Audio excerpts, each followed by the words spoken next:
Hey, what's going on, guys? The Horror Man back with my review of Cafe Flesh.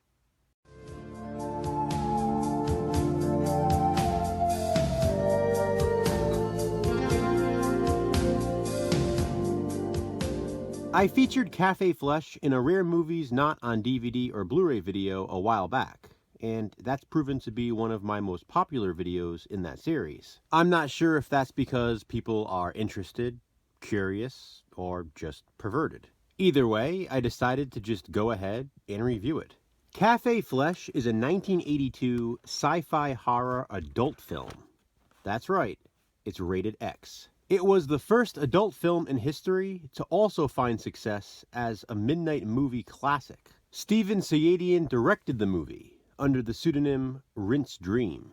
He also directed the 1989 horror film Dr. Caligari. Cafe Flesh stars a young Michelle Bauer under the pseudonym Pia Snow. She would go on to become one of the most famous scream queens in B-movie horror. But in this movie, she's more of a cream queen, if you know what I mean. And I think you do. Cafe Flesh takes place 5 years after a nuclear war. The survivors have been affected in numerous ways. Some are simply disfigured. Others have become mutant-like. And almost all of the survivors, 99% in fact, have become negatives. Negatives is a term used for people who can no longer partake in any sort of sexual activity. Even a mere sensual touch results in violent illness. Unfortunately for the negatives, the sexual desire is still there. The other 1% of the population are known as positives. The positives can still have sex without becoming violently ill. Because of this, positives work at different clubs, such as Cafe Flesh, where they perform for the negatives. The performances are very avant-garde. They're artsy, they're musical, and they're always sexual. The negatives just watch, remembering what it was like. Michelle Bauer plays a woman named Lana.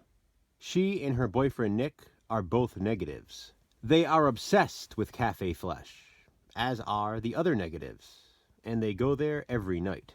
Max, the cafe's MC, antagonizes the negatives, especially Nick.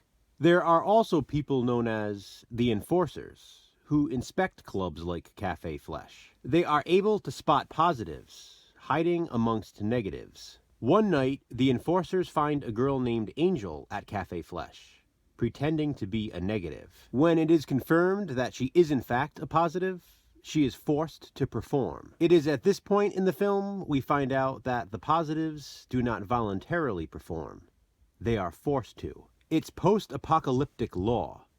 Of course, Angel isn't the only positive falsely claiming to be a negative at Cafe Flesh. It all leads up to an exciting, wait for it, climax. Cafe Flesh is actually a really good film.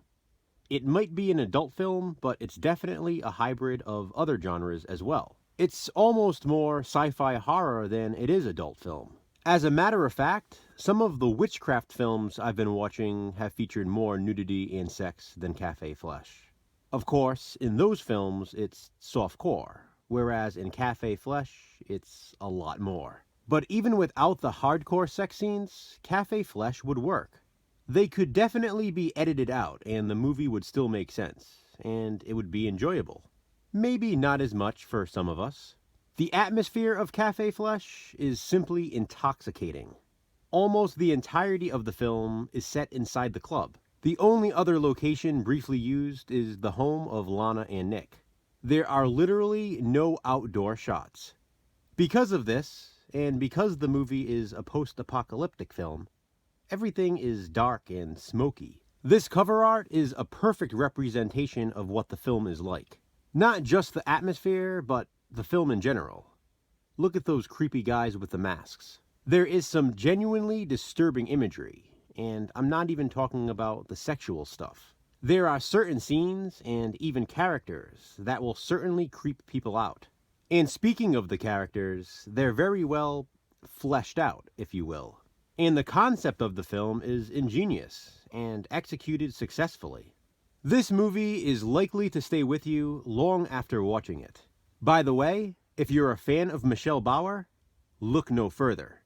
You've never seen this much of her. Trust me. This here, as you can see, is the VHS big box release of Cafe Flesh. It's super rare and super valuable. Funny story, I actually found it a while back amongst the Disney clamshells at a thrift store. No joke. I just got lucky, but typically this big box is extremely hard to find and very expensive.